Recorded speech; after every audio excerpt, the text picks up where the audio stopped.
Alright, good morning guys. Today we got two compressors. One 1/3 and a 1/4 horsepower compressor.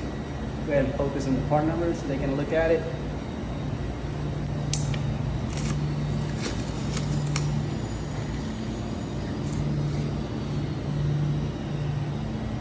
Okay, in this video we're gonna find out which one of these compressors is not working properly based on the resistance of the terminals.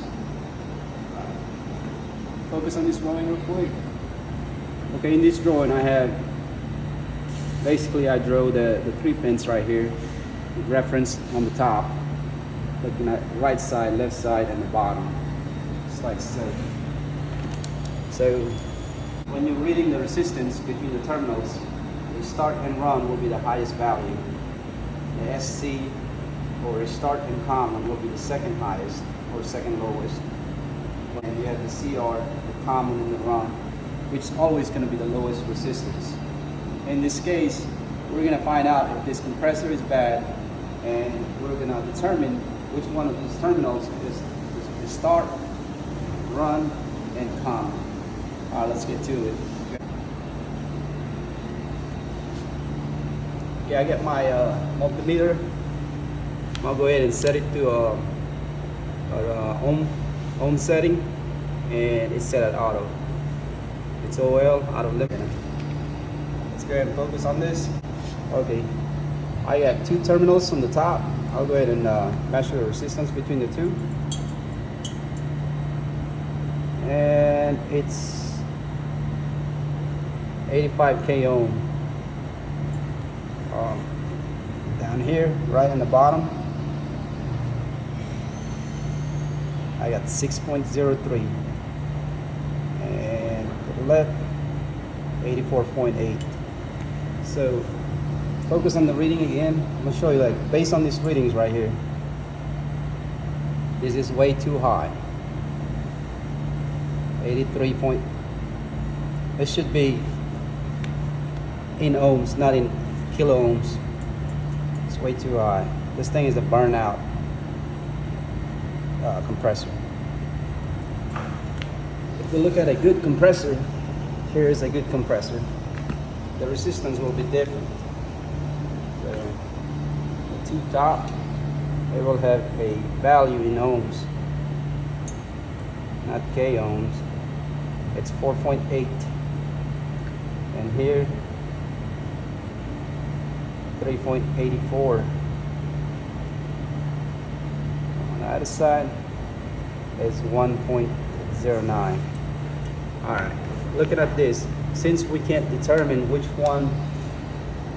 terminal is the start run on this because it's not reading correctly, we're gonna have to use this compressor. This is a good compressor, it's brand new. Alright, so look.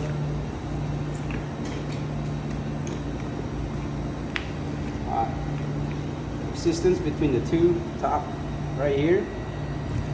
All right, focus that.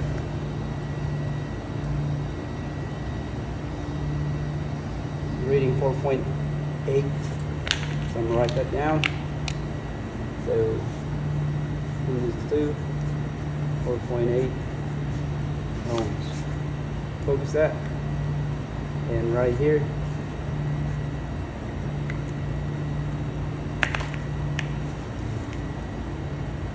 these 2 terminals read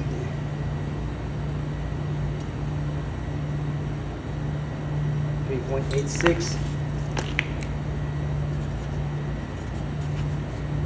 and we also have these 2. It should be like 1 point something, 1.07. So in this case, you have the 2 highest reading here, so that will be one of these is start and one of them is run. But at the same time, according to this, the run and the common is always the lowest, so it's going to be this 2. So based on this reading, this will be the run right here. Run and start. and this will be your common right here. Does that make any sense? Leave a comment in the video if you have anything else different than what I have here.